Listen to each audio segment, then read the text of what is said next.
Hi all, welcome to another refurbishment video. This is a HP 400G1 ProDesk small form factor PC. Now it's pretty standard size for something like this, being a wedge shape. It's quite handy, quite sturdy, so you can put a monitor on top. Now looking at the front, we've got a DVD writer drive, USB 2 and two USB 3 ports. And moving this round the side,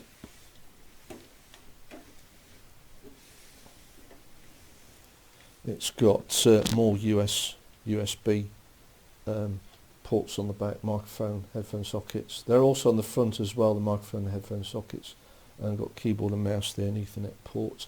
Now for output from the motherboard, we've got a VGA and a DVI,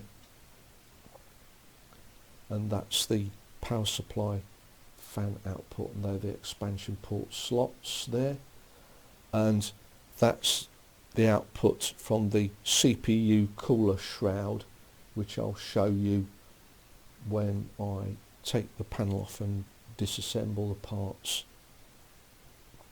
Now the spec of this machine is it's got an i5-4570 Intel socket 1150 CPU.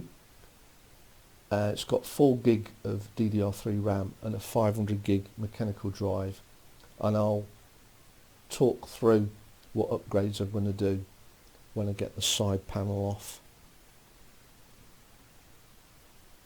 Right, so I've disassembled the main components. Now when I first took the panel off, I did notice there was very large blobs of dust everywhere, so I've vacuumed those out and very gently got as close to the components and the case as possible to get all that dust away. What I'll probably do is use a fine brush and isopropyl alcohol and just have another wipe down, because it's still quite dusty in there. What I did is I took the CPU cooler off. These are quite easy to get off. There's just 4 screws in each corner, and then I'll take the fan off and give that a clean, and give the cooler a clean as well with plain water. It's ideal for that. There's also a shroud that fits near the cooler, and that directs the air flow through this outlet here, and that's the power supply outlet fan there. There's there's no other fans on this PC, but they are designed for working in an office for long hours, so there's not really much problems with cooling.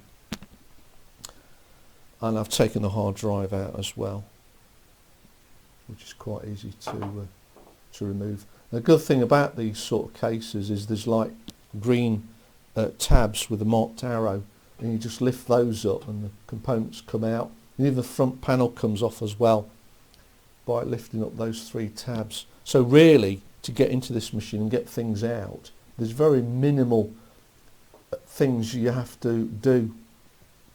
By using a screwdriver, you just pull these tabs up, green tabs. Okay, so the plan is, with the upgrade, is I'm going to add a solid state drive and reload fresh copy Windows on that, and keep this drive, the mechanical drive, for programs and storage. And I'll add another 4 gig of RAM stick, making up 8 gig in total, and also that will then run in dual channel, which is always better for a machine. Now with regard to the graphics card, now prices are all over the place at the moment, so we keep trying to keep within budget. There's no way I can add something like a low profile 1050 Ti. So what I've got on order is an R5 340X. Now hopefully that should be enough to play games such as Fortnite, Apex Legends, Team Fortress 2, Rocket League, Paladins, and other games that have similar system requirements. And what I'll do is I'll run those and show the benchmarks. But as I say, with prices all over the place, that it's not going to be cost effective to add anything better in this machine, I don't think. Right, so hope you like this introduction, and don't forget to add like or subscribe, or any comments you've got, because I didn't actually show you the strip down itself, but as I said before, it's relatively easily once you've got into the case. Thanks for watching.